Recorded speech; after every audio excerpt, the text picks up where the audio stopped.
Assalamualaikum dan salam sejahtera. Bagi subjek ekonomi dan pembangunan, tajuk tugasan saya adalah sektor pertanian. Pengenalan. Perkembangan industri pertanian di Malaysia telah mengalami banyak revolusi dari semasa ke semasa. Pelbagai usaha dirangka dan dilaksanakan oleh pihak kerajaan bagi memperkasakan industri pertanian bukan sahaja dari segi meningkatkan hasil pengeluaran, namun juga dari perspektif taraf hidup petani dan pengusaha ke tahap yang terbaik. Sektor pertanian meliputi subsektor tanaman, perikanan, peternakan, perhutanan dan pembalakan. Pertanian adalah sektor terpenting bagi meningkatkan kesejahteraan komuniti tani yang telah menghadapi isu sekuriti makanan. Ia juga mampu menyumbang kepada perkembangan ekonomi dan pembangunan negara. Penubuhan Jabatan Pertanian Malaysia yang terletak di bawah Kementerian Pertanian dan Industri Makanan telah dipertanggungjawabkan bagi membangunkan dan meningkatkan industri tanaman makanan. Subsektor pertanian. Laporan saya ini akan menumpukan secara terperinci berkaitan subsektor tanaman makanan di dalam sektor pertanian di Malaysia. Subsektor tanaman makanan pertanian meliputi tanaman seperti sayur-sayuran, buah-buahan dan padi. Dalam laporan ini juga akan mengenal pasti jumlah pengeluaran berdasarkan kepada sumber statistik yang dikeluarkan oleh Jabatan Pertanian Malaysia terhadap tanaman padi, sayur-sayuran dan buah-buahan, dan juga negeri-negeri yang menjadi pengeluar utama dalam penghasilan padi, sayur-sayuran dan buah-buahan. Subsektor tanaman makanan padi.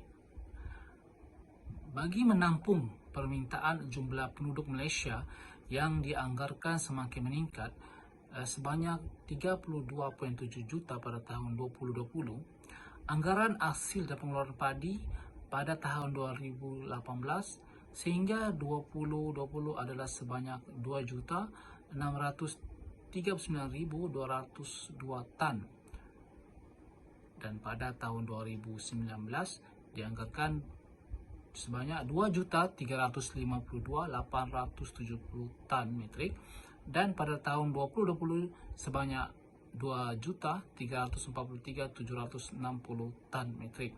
Manakala keluasan tanaman padi bagi seluruh Malaysia adalah dianggarkan 699.980 hektar bagi tahun 2018, 672.084 hektar pada tahun 2019, dan pada tahun 2020 dianggarkan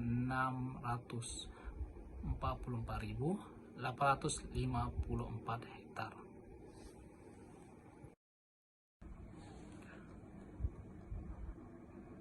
Beras. Beras terdiri daripada beras putih, beras pulut dan beras perang.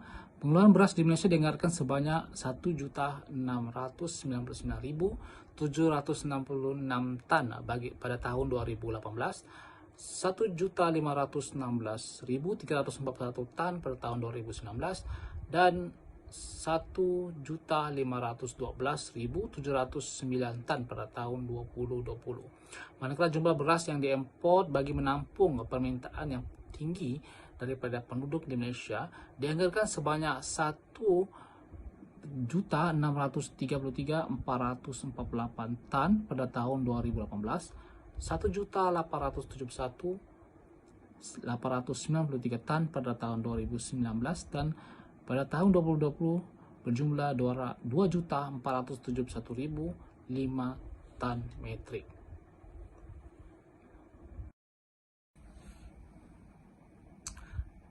Bagi laporan statistik pengeluaran padi mengikut negeri di Malaysia, negeri Kedah merupakan negeri penyumbang utama kepada pengeluaran beras di Malaysia, iaitu sebanyak 859.018 tan metrik pada tahun 2019, 914.000 479 tan metrik pada tahun 2020. Manakala negeri Kelantan merupakan negeri kedua pengeluar padi, yaitu dianggarkan 268.831 tan pada tahun 2019 dan 305.675 tan pada 2020. Dan negeri ketiga adalah negeri Perak yang dianggarkan berjumlah 257.605 tan pada tahun 2019 dan 732 tan metrik pada tahun 2020.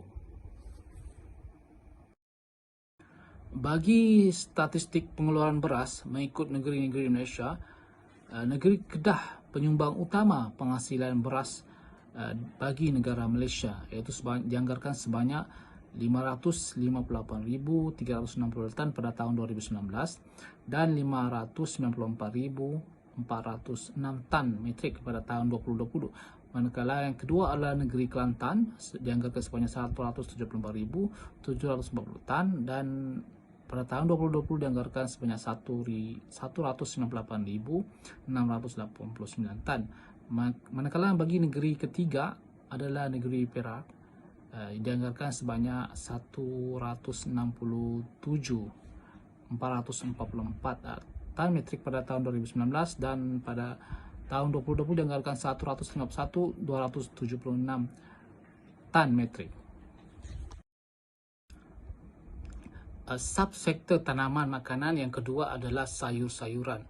Sayur utama adalah seperti sawi, terung, timun, tomato, salad, petola, peria, lobak merah, lobak putih, labu manis, labu air, kobis Cina, kucai, bayam, bendi, cili padi, daun bawang, daun seledri, kacang buncis, kacang panjang, kailan dan kubis bulat, kacang botol dan kundur. Berdasarkan statistik pengeluaran sayur-sayuran di Malaysia adalah berjumlah 1.020.714 tan pada tahun 2019 dan pada tahun 2020 dianggarkan 1.030.064 tan metrik dan pada tahun 2021 dianggarkan sejumlah 1.109.084 tan. Jadi bagi kulasan tanaman sayur-sayuran bagi seluruh negeri di Malaysia adalah dianggarkan 62.026 hektar pada tahun 2019, 61.614 tan pada tahun 2020 dan 63.027 hektar pada tahun 2021. Statistik pengeluaran sayur-sayur utama mengikut negeri di Malaysia. Negeri Pahang merupakan penyumbang utama pengeluaran sayur di Malaysia, iaitu dianggarkan sebanyak 361.671 tan metrik pada tahun 2020 dan 389.740 tan metrik pada tahun 2021. Manakala negeri Johor merupakan negeri kedua pengeluaran sayur-sayuran, iaitu sebanyak 208.260 tan metrik pada tahun 2020 dan pada tahun 2021 dianggarkan sebanyak 224.237 tan. Manakala negeri ketiga pengeluar sayur di Malaysia adalah negeri Kelantan, iaitu sebanyak 128.327 tan metrik pada tahun 2020 dan 138.172 tan pada 2021. Berdasarkan statistik tadi, terdapat 10 jenis sayur-sayuran yang menghasilkan pengeluaran tertinggi daripada semua jenis sayur-sayur utama bagi tahun 2021, iaitu yang pertama adalah tomato, yang kedua adalah sawi, kemudian timun, seterusnya kubis, bayam, bendi, kacang panjang, salad, terung dan kangkung.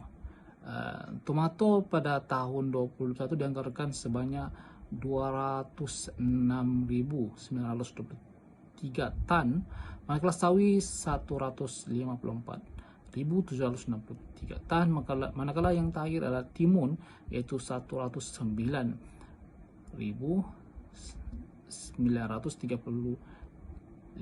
tan. Jadi tiga sayur-sayuran ini merupakan sayur yang pengeluaran tertinggi di Malaysia.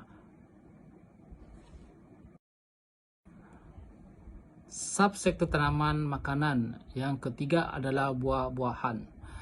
Mengikut statistik buah-buahan, jumlah pengeluaran adalah sebanyak 1.560.906 tan metrik pada tahun 2019, 1.549.791 tan pada tahun 2020, dan pada tahun 2021 dianggarkan 1.568.167 tan. Manakala keluasan bertanam buah-buahan bagi seluruh negeri di Malaysia pada tahun 2019 dianggarkan 184.549 hektar, dan pada tahun 2020 191.866 hektar, dan pada tahun 2021 dianggarkan 191.774 hektar. Bagi statistik pengeluaran buah-buahan utama mengikut negeri di Malaysia, negeri Johor merupakan negeri yang terbanyak bagi penghasilan dan pengeluaran buah-buahan, iaitu sebanyak 564.457 tan metrik. Manakala negeri kedua adalah negeri Pahang, iaitu sebanyak 203.884 tan metrik. Manakala negeri ketiga yang mengeluarkan pengeluaran buah-buahan tertinggi adalah negeri Sarawak, iaitu sebanyak 176.381 tan. Dan laporan statistik ini adalah berdasarkan pada tahun 2021. Usaha dan fokus terhadap buah-buahan tempatan yang dilakukan oleh Jabatan Pertanian Malaysia melalui program-program yang telah dirancang bagi meningkatkan hasil pengeluaran dan kualiti buah-buahan pada tahun 2020. Di antara program-program yang ada adalah program kluster tanaman durian, program kluster tanaman pisang, program kluster tanaman rambutan, program kluster tanaman tembikai. Program-program ini melibatkan pembangunan penanaman buah-buahan dianggarkan sekitar 1.187.83 hektar tanah dan melibatkan peserta sebanyak 533 orang di seluruh Malaysia. Dan berdasarkan statistik buah-buahan tempatan yang dilihat menghasilkan pengeluaran tertinggi pada tahun 2021 adalah buah-buahan seperti durian, iaitu dianggarkan sebanyak 400.363 tan, manakala yang kedua adalah pisang, itu dianggarkan sebanyak 331.255 tan, manakala yang ketiga adalah nanas, dianggarkan sebanyak 322.551 tan. Tiga buah-buahan ini merupakan pengeluaran buah yang tertinggi bagi jenis-jenis buah yang terdapat di Malaysia. Bagi memperkukuhkan industri subsektor tanaman di Malaysia, terdapat beberapa strategi yang dirancang dan dirangka bagi meningkatkan produktiviti dan pengeluaran padi, sayur-sayuran dan buah-buahan. Di antara bagi strategi padi beras, Yang pertama adalah meningkatkan kualiti dan produktiviti pengeluaran padi dan beras. Yang kedua adalah memperkukuhkan infrastruktur pengairan dan saluran air. Yang ketiga adalah penggunaan jentera berteknologi tinggi. Yang keempat adalah penstrukturan semula institusi, insentif dan subsidi padi dan beras. Bagi strategi buah-buahan, yang pertama adalah meningkatkan aktiviti produktiviti dan memperluaskan lagi kawasan penanaman. Yang kedua adalah mengukuhkan pasaran sayur-sayuran, terutama jenis sayur organik. Yang ketiga adalah kemudahan logistik pemasaran sayur-sayuran perlu dipertingkatkan. Manakala bagi strategi buah-buahan, program kluster tanaman buah-buahan harus dipertingkatkan dan diperluaskan. Yang kedua adalah mempertingkatkan kualiti buah dan kawalan penyakit atau ancaman serangan perosak agar kualiti buah-buahan dapat dikekalkan bagi memenuhi standard pengeluaran import dan ekspor di Malaysia. Manakala yang ketiga adalah memperluaskan dan membuka pasaran antarabangsa. Jadi buah-buahan ini perlu diperluaskan, diperkenalkan, bukan sahaja di Malaysia tetapi juga di negara-negara luar agar permintaan dapat dipertingkatkan. Seterusnya memberikan hasil kepada bukan saja kepada negara tetapi kepada petani dan pengusaha buah-buahan itu. Cabaran pembangunan industri pertanian. Terdapat 4 cabaran. Yang pertama adalah meningkatkan daya saing.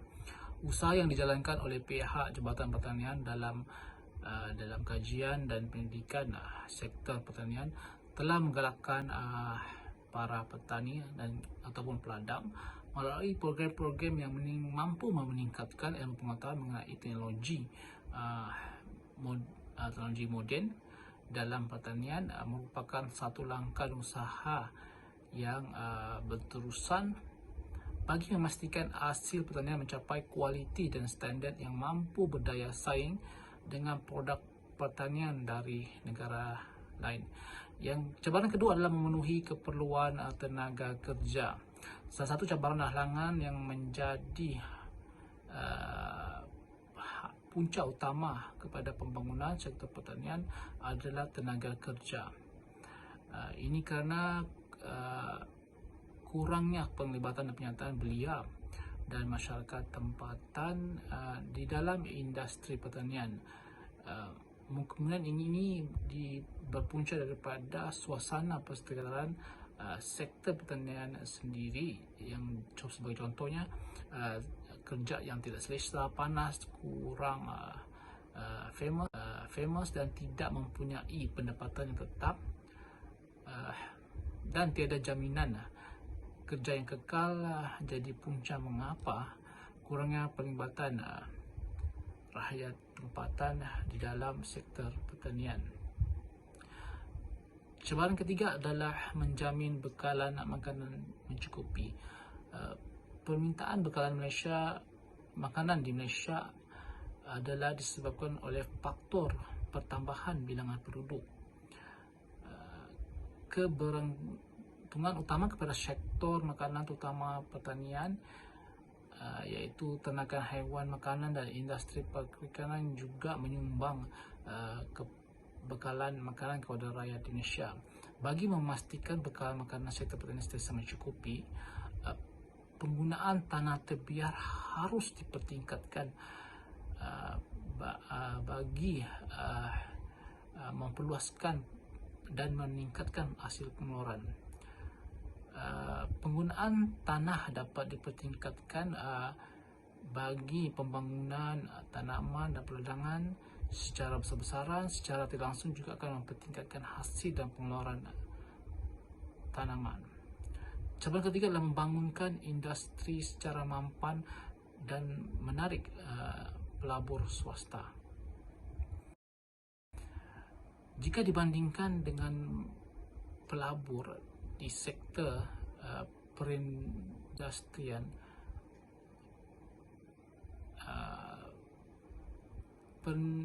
pelabur di bagi sektor pertanian agak kurang.